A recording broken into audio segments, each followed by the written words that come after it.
I would like to welcome you, sir, Dr. Jain, sir, to the dais.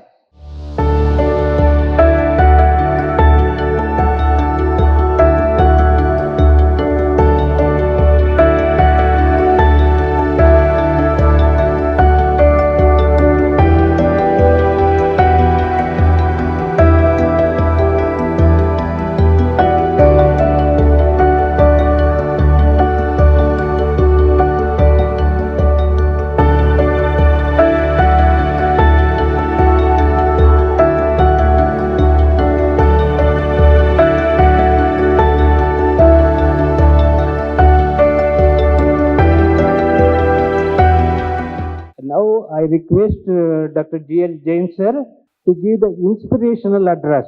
Dr. Jain sir is a fantastic speaker. So that is why we have selected him IVPI to give the inspirational address. Sir, Jain sir. Thank you very much, Dr. Devoda, sir. And thank you for inviting me here and this felicitation. I don't know whether I deserve all that has been bestowed on me, but I'm really happy to be here. And I have been associated with the poultry sector from 1962.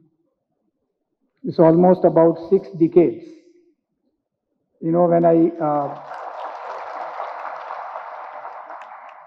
I graduated from a college, agriculture college in Rajasthan in 1962.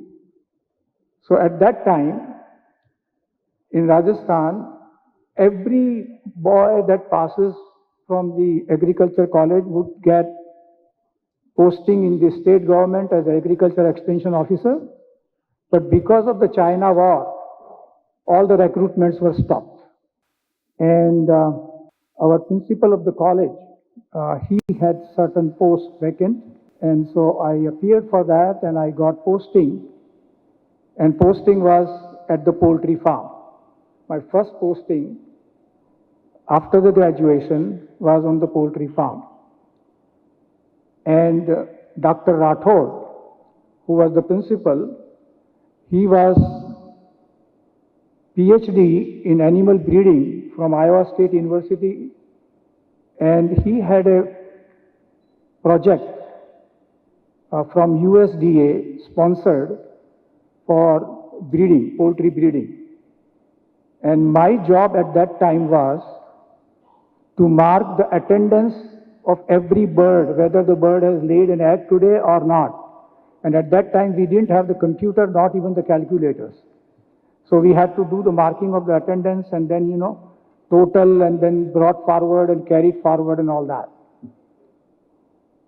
And in that process, one of our birds there in the flock laid 240 eggs. Okay, and I was so excited. I said, and I went to Dr. Rathod and I said, sir, this bird has laid 240 eggs. Okay, so that was the production status in the year 1962. Okay, and then of course the things went on for MSc, PhD, etc., whatever. And when I joined VH, when Dr. Rao thought of starting this breeding program in India, at that time, normal flock average was almost about 270 eggs, 275, something like that. And when we started the breeding program, and what we have today is flock average of 330, 340 eggs. So there is a big improvement in the productivity of the bird today. And in the process, what has happened is, and as shown by Dr. Devgowda, is that the feed required per egg has reduced by more than 20 grams per egg. Okay? That means it used to be like 144, 45 gram at that time in 1980, 81.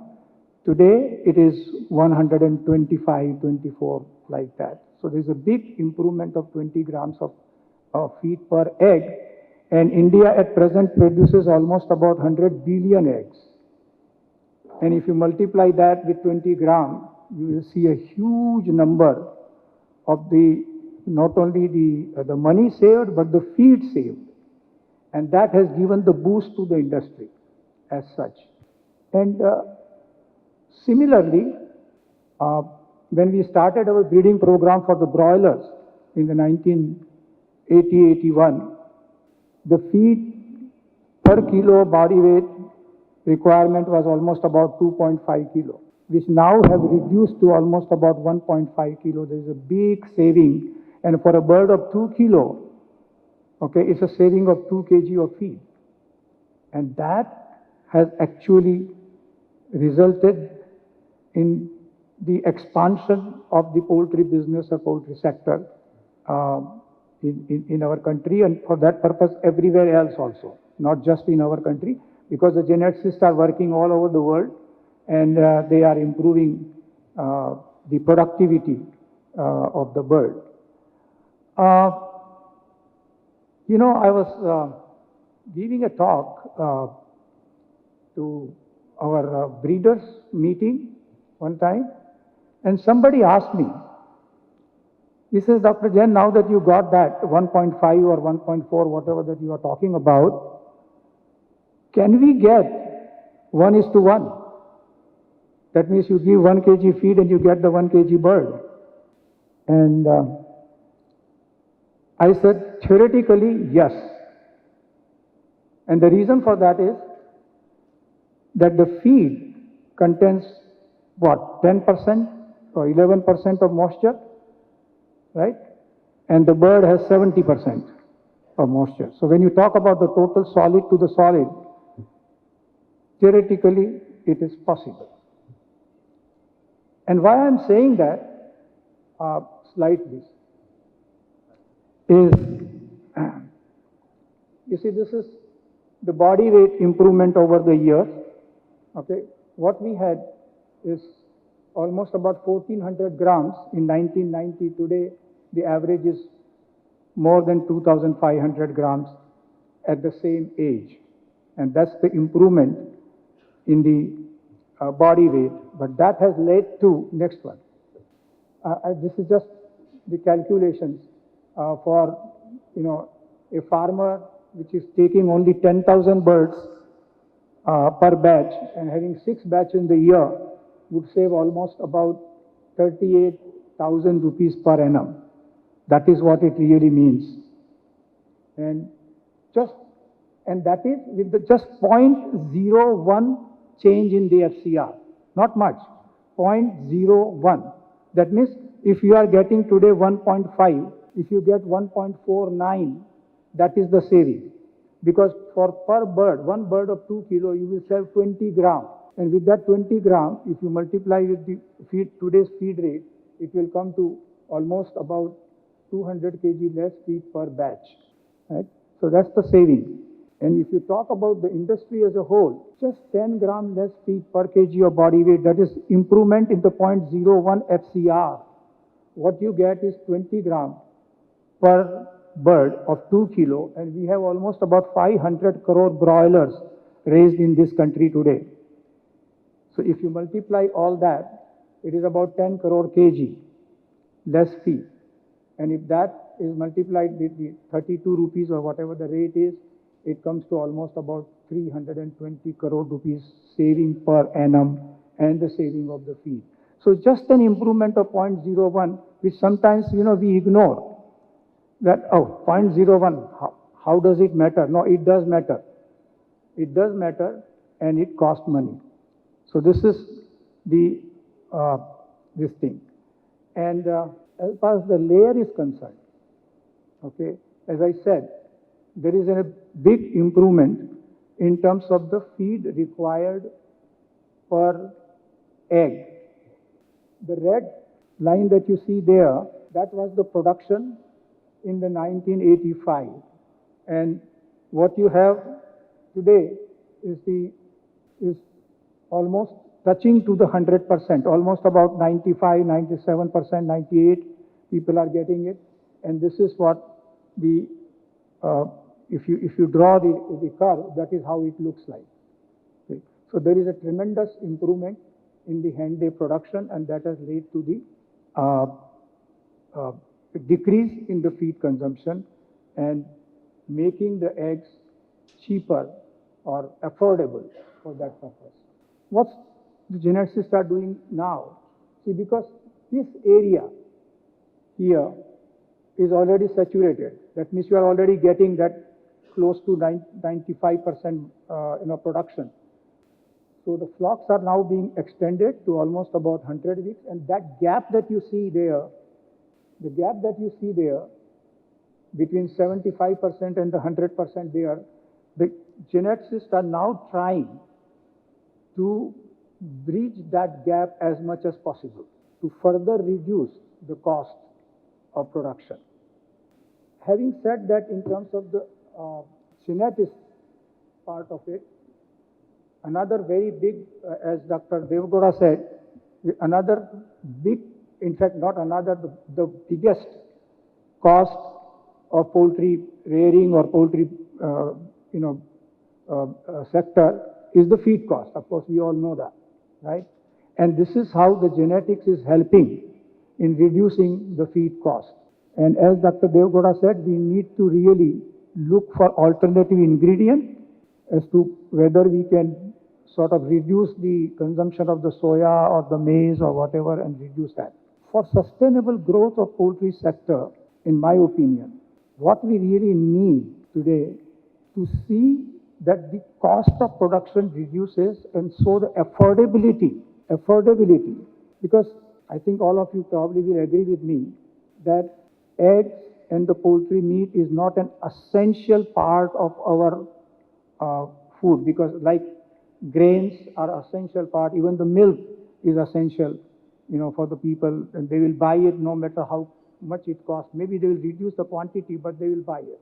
For the eggs and the poultry meat, or meat for that purpose, that will depend upon the affordability, whether, and if the cost increases, then if somebody is taking, let's say, one egg daily, probably will take it one egg alternatively, or maybe once in a week or something like that if the prices go up. That's what is the thing. The reduction of the cost and the scale of the enterprise also has to come into focus for this. Because the way today our broiler industry and even the egg industry also, these are all perishable products. We need to really sell it, and especially in the case of the broilers, if you don't sell it, if you keep it for 1 more days or 2 more days, it's more feed consumption, and the FCR goes up, not down. So that's where we have to devise the methods, which already people are doing it now. All of you, some of you are already doing it, is to harvest the broilers at the appropriate time and then maybe deep freeze it or do some sort of a processing and then do the marketing. So all these things which I am not really, because I am not in the marketing, I am mostly almost everything confined with the genetics. But what I feel is the affordability of the product is also very, very important for the general public to be able to consume it and keep it as their daily diet. The affordability of the product is also very, very important to me. And when we are talking about, marketing and processing and all these kind of things, anything that you do with this bird, okay, it adds to the cost of the bird. And the way it should grow is that we are able to reach to the middle class and the lower middle class and make them possible to buy that egg or buy that poultry meat on a routine basis. That is important for us. And for that, we really need to work and see how we can reduce the cost of production, maybe by scale of operation or whatever the method is, or by finding the alternative feed ingredients, whatever that we want to do. But that has to be done. That has to be done. As we all know, the Indian population is increasing by almost about 1.5% or something like that. Annual growth is there. Income of the people is also increasing, and when the income increases, of course, the demand for these kind of products also increases. But for me, I think that we need to make it affordable for at least to the middle class and the lower middle class if you really want to grow in this particular sector. And for that is the big challenge that we all have to keep in mind and work for it in whatever way we want to do it, by reducing the feed cost or by increasing the efficiency of harvesting or whatever it is that we need to. I mean, you guys know much better because you are in the business. A lot of business people are here. They know it much better. But affordability to me is very, very important for the general population. That's the only way to increase it, because it should not become a hi-fi product which is, only the people with the upper class or upper, income group only can buy it. We want this product to be available to the middle class people and even to the lower middle class people. How, what we should do it, that is the question that we need to really discuss and think about it. Okay. I think you guys know much better than I do in marketing and in reducing the cost of production and all that. So I really thank Dr. Devgowda for inviting me here and felicitating me here once again. Thank you very much.